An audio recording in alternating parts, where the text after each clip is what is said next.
Hello guys, हमारे सत्संग YouTube channel में आपका स्वागत है। राधे राधे। दोस्तों, अगर हम लोग किसी के साथ में गलत करते हैं तो भगवान भी हमें देखता है और हमें उसका परिणाम गलत मिलता है।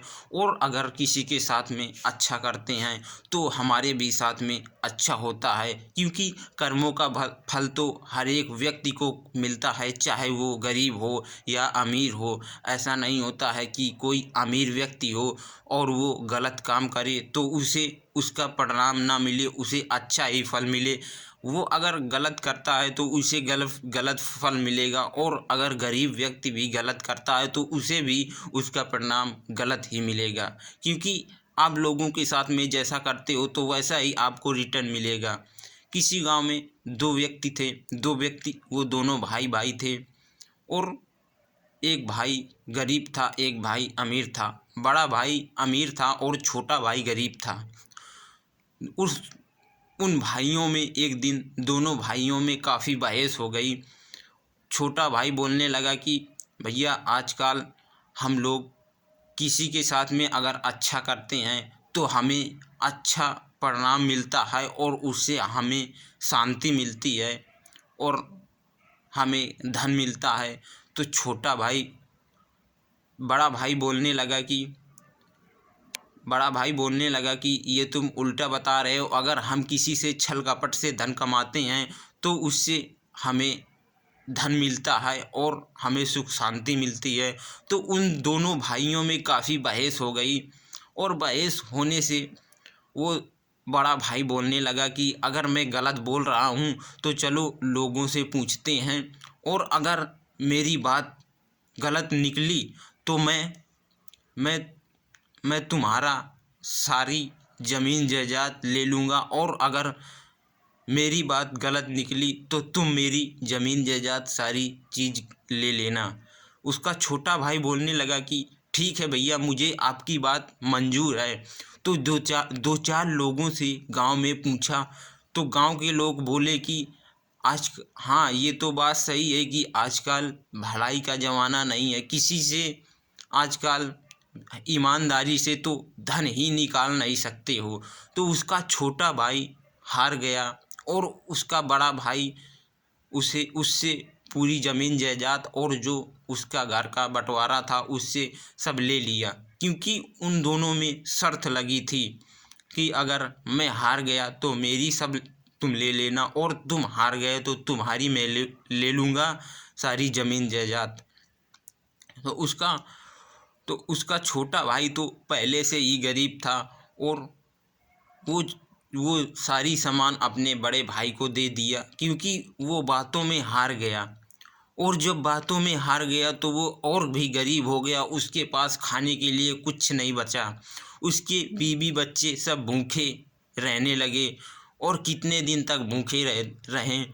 तो उसका छोटा भाई सोचा कि मेरे भाई के पास धन काफ़ी है और अन्न भी काफ़ी है, तो मैं अपने बड़े भाई के पास जाता हूँ और जाकर के उससे कुछ अन्न लाता हूँ। तो वो अपने बड़े भाई के पास गया और वहाँ जाकर के अपने बड़े भाई से बोला कि भैया, मुझे अन्न की ज़रूरत है, मुझे कुछ अन्न चाहिए। तो उसका बड़ा भाई बोला कि हाँ, मैं तुम्हें अन्न क्यों दूँ? तुम तो मेरी बात ही नहीं मान रहे थे, अब तुम अपनी बात हार गए हो, तो मैं अब तुम्हें अन्न क्यों दूँ? तो उसका छोटा भाई बोलता है कि अरे, मेरे घर में खाने के लिए कुछ नहीं है, मुझे कुछ बाड़े अन्न दे दीजिए। तो उसका बड़ा भाई बोलता है कि मैं तुम्हें अन्न ठीक है दे दूँगा, लेकिन उसके बदले में मैं तुम्हारी एक आँख ले लूँगा। उसका छोटा भाई बोलता है कि ठीक है, मुझे अन्न दे दीजिए, लेकिन मेरी एक आँख ले लीजिए, कोई बात नहीं। उसका बड़ा भाई उसकी एक आँख निकाल लेता है और उसे खाने के लिए अन्न दे देता है। तो वो जब घर वापस अपने छोटा भाई आता है तो उसके बीवी बच्चे रोते हैं और कहते हैं कि ये आपने क्या किया?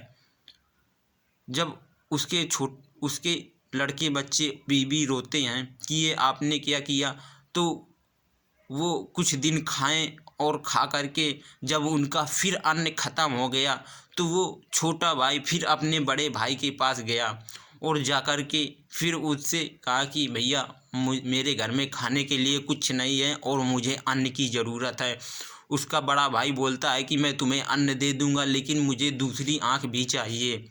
उसका बड़ा भाई उसकी अपने छोटे भाई की पहली आँख ही निकाल लिया था, और फिर जब दूसरी बार आया तो उसकी दूसरी भी आँख निकाल लिया और उसे अनाज दे दिया। तो उनके घर में जब तक अनाज रहा, छोटे भाई के घर में जब तक अनाज रहा तब तक वो खाते रहे, और जब उनका अनाज ख़त्म हो गया तो वो अब कहाँ जाएं, वो तो अब अंधा हो गया था। तो वो छोटा भाई बोला कि अपनी पत्नी से मुझे किसी रास्ते के किनारे बैठा लाओ, क्योंकि मैं अंधा हो गया हूँ और मुझे लोग भिक्षा मांगने से दे देंगे। वो गया, वो रोड के किनारे उसकी पत्नी ने उसे बैठा लाई और वो भिक्षा शाम को मांग कर के ले आया। उनका डेली का काम यही होता था। कुछ दिन ऐसा ही होता रहा, और एक दिन उसकी पत्नी उसे बैठा लाई रोड के किनारे और उसे लाने के लिए भूल गई।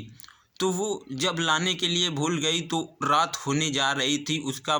तो वो आदमी सोचा कि मैं अब किधर जाऊं, मुझे तो कुछ दिख ही नहीं रहा। वो थोड़ी दूर चला और चल कर के फिर एक पेड़ के नीचे बैठ गया। सोचता है कि मैं अब यहाँ से नहीं जाऊँगा, क्योंकि यहाँ से अगर जाऊँगा तो मुझे अब रात तो यहीं हो गई है, कहीं कोई जानवर आनवर ना मिल जाए और मुझे घायल कर दे।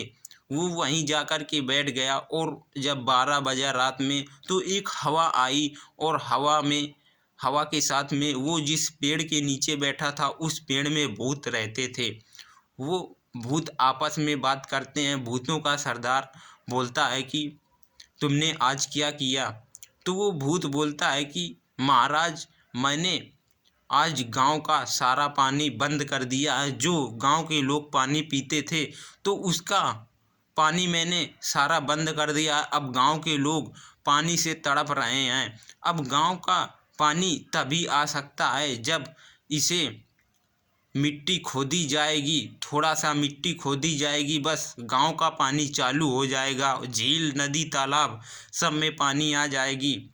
थोड़ी सी मिट्टी केवल खोदना है उस और वो दूसरा और वो जब पूछता है, दूसरा सरदार पूछता है,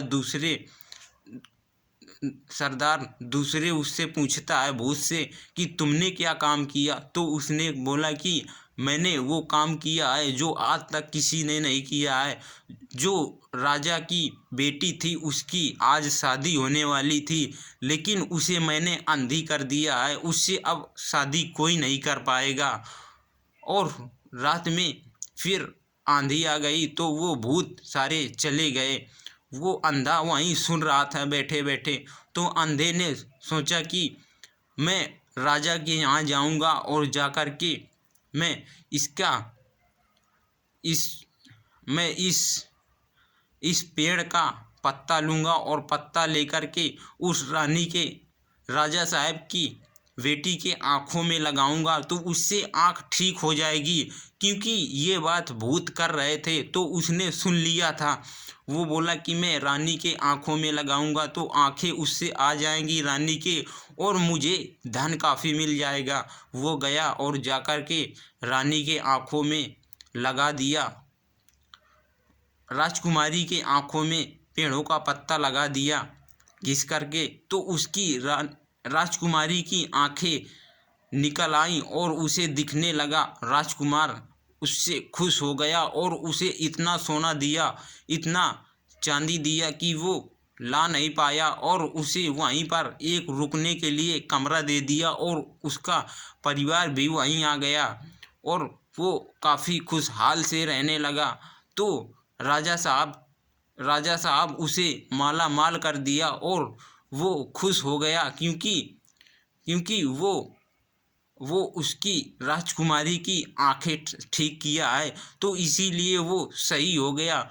और दूसरे शहर में फिर गया तो उससे थोड़ा सा माटी खोदा तो वो झील नदी तालाब जो थे वो जैसे चल रहे थे वैसे फिर से चलने लगे। तो वहाँ का भी राजा था, तो उसे राजा ने जब ये चमत्कार देखा तो उस आदमी को इतना धन दिया कि वो वहाँ से ला नहीं पाया। फिर वो आदमी अपनी आंखें बनवा लिया और आंखें बनवा करके आराम से रहने लगा।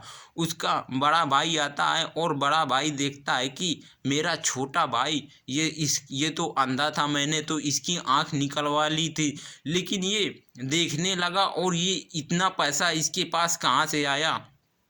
तो वो अपने छोटे भाई से बोलता है कि तुम्हारे पास इतना धन कहाँ से आया और तुम इतना अमीर कैसे हो गए हो, और तुम्हारी आंखें तो मैंने निकलवा ली थी, तुम्हारी आंखें फिर से कैसे आ गई। तो उसने सारा अपना राज बताया। तो वो बड़ा भाई लालची था, वो भी सोचा कि मैं भी जा रहा हूँ उसी पेड़ के नीचे, और वो उस पेड़ के नीचे गया। तो वो भूत फिर से आए और वो बोले कि वो भूत सरदार से अपने बात करते हैं कि सरदार, हमने जो काम किया था उसका सारा काम उल्टा हो गया, लगता है किसी ने हमारी बात को सुन लिया है। तो उसने जब ऐसा कहा तो वो बोले कि देखो पेड़ के नीचे हमारे कोई है तो नहीं। जब भूतों ने पेड़ के नीचे देखा तो एक व्यक्ति बैठा हुआ था, वो उनकी बात सुन रहा था। भूत नीचे सारे उतर आए और उतर करके उसके छोटे भाई को मार दिया, उसकी मृत्यु हो गई।